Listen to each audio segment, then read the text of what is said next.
What up, lads? My name is John. This is Across the Board, and I am going to give my ideal perfect fits for 11 of the quarterbacks coming out in this year's draft. So, to start it off, I did a video ranking my quarterbacks, and I was doing a top 10, but I cheated and put an 11th guy on there. The 11th guy is going to stay on here. I'm going to give who I think would be perfect for these guys to go to. First up is Jake Luton, and I think the perfect spot for him is the Minnesota Vikings. Now, I just seen this on NFL.com where there's two Minnesota Vikings reporters, I believe, talking about where Jake Luton would be perfect for Minnesota. And it got me thinking, okay, let me look at Luton and kind of see him like Kirk Cousins, and it made a lot of sense, actually. I think Luton could learn a lot from Kirk Cousins. Kirk Cousins doesn't have a huge arm like Luton, but he is actually pretty accurate with a deep ball, and he actually has a lot of the same mechanics. I think Gary Kubiak's offense could actually really benefit Jake Luton. All right, let's talk Tyler Huntley. Where do I think that he's perfect at? Chicago. The Bears would be perfect for Tyler Huntley just because I think I'm a massive Matt Nagy fan. I don't think that Tyler Huntley would just go in and immediately compete for the starting job, but I think that he could actually be great under Matt Nagy after learning from him for a year or two and trying to get some of those kind of just sloppy mechanics fixed. I think that he could actually, I'm never going to think that Tyler Huntley is going to be a star in the NFL or anything, but I think learning under Matt Nagy could improve him. And, you know, if you need him to come in and do a job, I think that he definitely could in Chicago. Next one up, Nate Stanley from Iowa. I think he would be perfect with the Detroit Lions. I don't even know why immediately when I saw Nate Stanley play, I thought he'd be perfect with the Lions. The Lions don't have a lot. I think Nate Stanley is just an NFL backup. But he could be somebody that goes in and does the job with Matt Stafford being injured or something going on with Matt. You know, he's getting up there in age. If they need Nate Stanley to just kind of fill in for a year as starting quarterback or something while they probably tank, I think that he would actually do really well in that system. He makes quick adjustments, and he's actually finds his receiver pretty fast. He loves a tight end, and hey, who's there in Detroit? TJ Hawkinson. I think he'd work well with guys like Kenny Golladay. He could throw a deep ball. He could get Kenny Golladay on that, or he could just throw, the 5-yard slants, and Kenny Golladay could also get that. And again, I think he utilizes a tight end very well, and TJ Hawkinson would flourish with Nate Stanley back under center. I struggled with this one, man. I really did. I had a name, I had a team, and I'm trying to just do one team. Like, every quarterback just gets one team, so there was a few of them that I thought, okay, this would actually work out for multiple players. But I'm just trying to do one team for each. So I thought a team. I thought Chicago. I'm like, nah. I thought Miami. Nah. Tennessee would be the perfect spot for the quarterback from Hawaii, Cole McDonald. I think that Cole McDonald is a 50-50 guy, and that's why I kind of thought Ryan Fitzpatrick, but Fitzpatrick still kind of is that. And Ryan Tannehill was also a little bit like this until he got into the Tennessee system and became ridiculously efficient. And I think that Cole McDonald could really learn some stuff from Ryan Tannehill and become more of an efficient quarterback. You get Cole McDonald as an efficient quarterback, that could be a nightmare for some defenses. Next one, Jake Fromm would be perfect with the Las Vegas Raiders. Why do I say that? I see that Raiders offense is just needing a guy that doesn't necessarily kill them. Tomlin kind of coined that phrase. And they also need a good run game. And Josh Jacobs would be a guy that could really help out Jake Fromm in the run game for a long, long time. I think that that would work out very well. I think that if they're kind of in a spot where they don't know if they want to go with Carr or not, I think that it could certainly help out the Raiders if they want to go away from Derek Carr. And he's accurate in the short game, and he doesn't have a cannon or anything, but I don't think that John Gruden would be too upset at that. And I think that utilizing him in the run game, throwing the ball 15 times or so would probably be the game plan for Jake Fromm in Vegas, and I think that's maybe something that he probably needs. The next one, I said in the other video that I had a reason why I had this guy over Fromm, and it was for this reason, for the ideal fit. At number 6, this one is Jacob Eason to the Tampa Bay Buccaneers. Yep, it's Jacob Eason. He throws high balls. He's got the cannon. He's kind of a lot like Jameis Winston.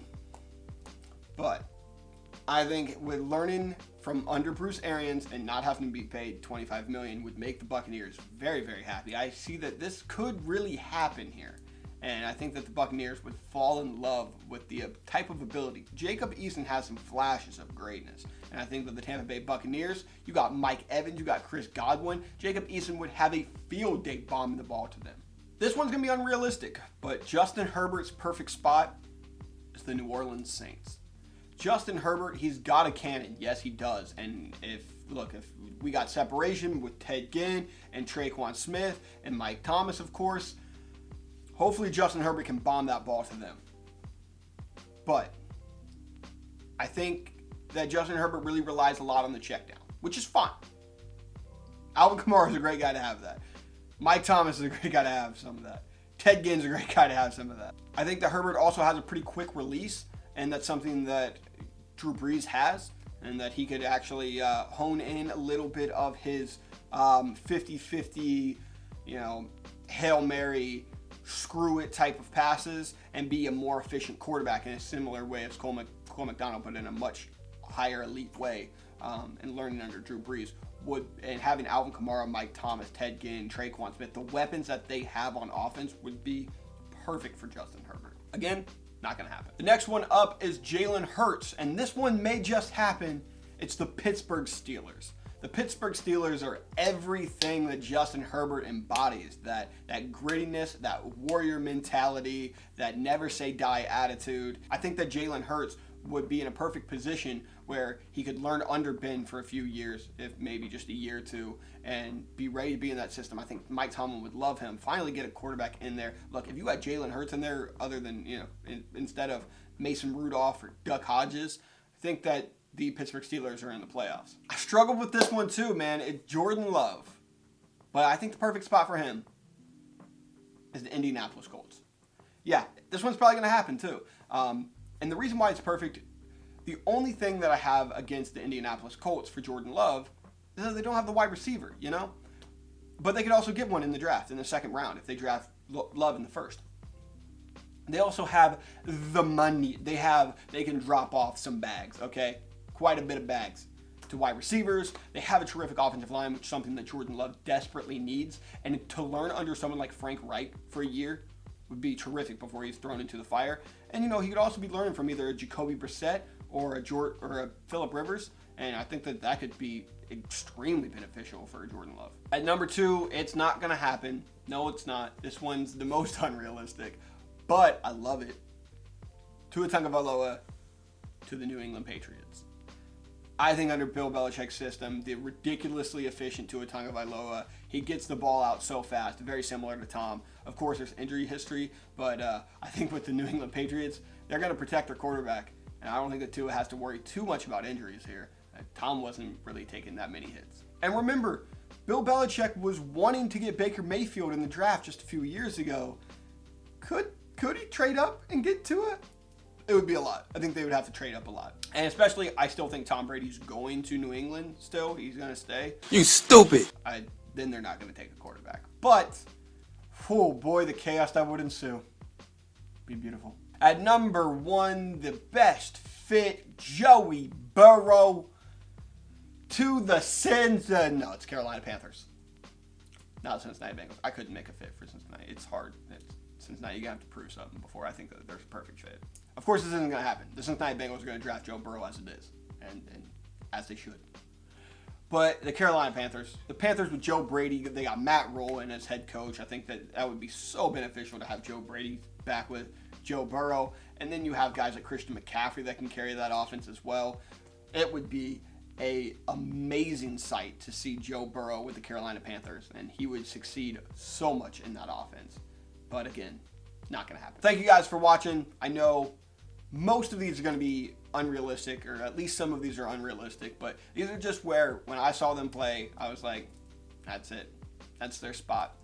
So tell me what you guys think. Tell me where the perfect spot for Joe Burrow or Jordan Love or Jalen Hurts. It's Pittsburgh. It's Pittsburgh. Thank you guys for watching. So yeah, now I'm probably going to be working on my rankings for another position. So comment down below where I should be thinking about looking at the tape for another position. Thank you guys for watching. Deuce.